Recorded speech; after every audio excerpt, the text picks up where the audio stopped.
controls have changed from Halo 3. Melee is now on the right bumper, and we've also moved armor abilities, which are new to Reach. They're on the left bumper. So the 4 buttons at the top of the controller, both triggers and then both bumpers, are really the main core combat in Reach. So you've got your right trigger fire, left trigger grenade. Right bumper is now melee, left bumper is now armor abilities. Armor abilities are brand new. They're part of your loadouts. Loadouts are brand new as well. Every time you die, you get to choose from a loadout, and that's a pre-existing set of weapons and armor abilities.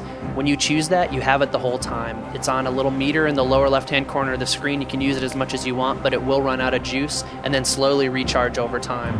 One of the new loadouts has jetpack, for example, which allows you to take off from the ground and fly around in the air. We also have armor lock, which gives you temporary invincibility.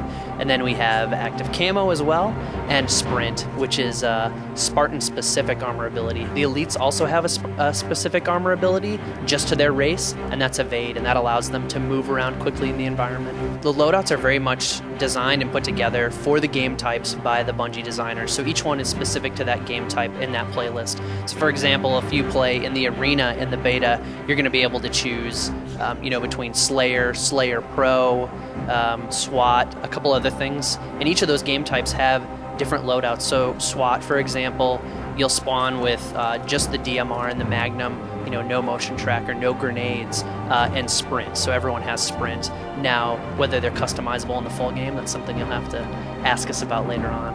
Game over. As you're playing the game, you're actually earning credits. When the game is over, you'll see an exit experience that shows you how many credits you've earned. You can go into the armory at that point. You can buy new helmets, buy new shoulder pads, buy new chest pieces, and it's all aesthetic. So buying a different helmet is not going to make you a better sniper, for example, or take more damage. It's purely cosmetic to make your player look the way you want him to look. We've got new weapons. So we've got the DMR, which is the designated marksman rifle. On the UNSC side, it's really good medium to long range. The Magnum is back and better than ever. It actually takes the same number of shots to kill someone with the Magnum that it does with the DMR. The Magnum also has a scope as well, similar to the Halo 1 pistol, but we've moved that range back a little bit, so it's more of a small to medium range weapon. Close call. The other new weapon on the Spartan side is the grenade launcher, which is really cool. It has 2 modes of fire. If you dry fire, just pull the trigger, you're actually going to send out a ballistic grenade that'll bounce once, skip, and then detonate. But it also has a secondary fire. If you hold down the trigger, you'll prime the grenade. It'll sit on the ground until you let the trigger go, and then it forms a small explosion and a huge EMP burst, which is really good for taking out vehicles. Now on the elite side, there's actually multiple new weapons. We've got the plasma repeater, which is the elite version of the assault rifle, but it tears through shields really quickly.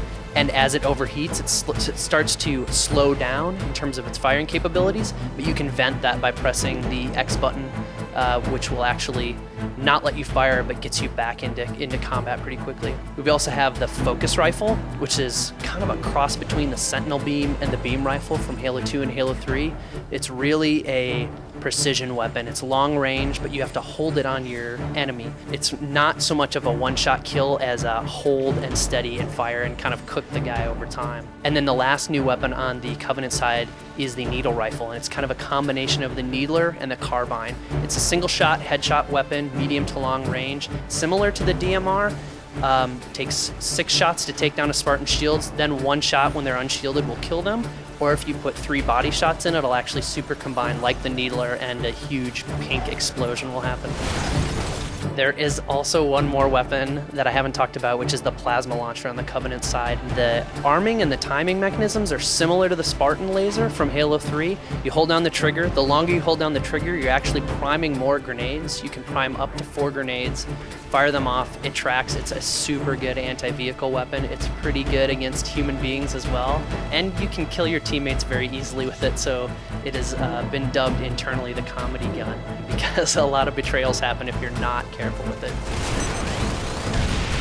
There's so many things we've improved from Halo 3. I think players are going to really have a good time playing it, and there's going to be so many things working behind the scenes that'll just make the experience awesome without maybe them even knowing why it's awesome, and have a good time and give us good feedback. Revenge. The Halo Reach beta is launching May 3rd on the 360. Your exclusive way into it is through Halo 3 ODST. Hope you guys have a good time.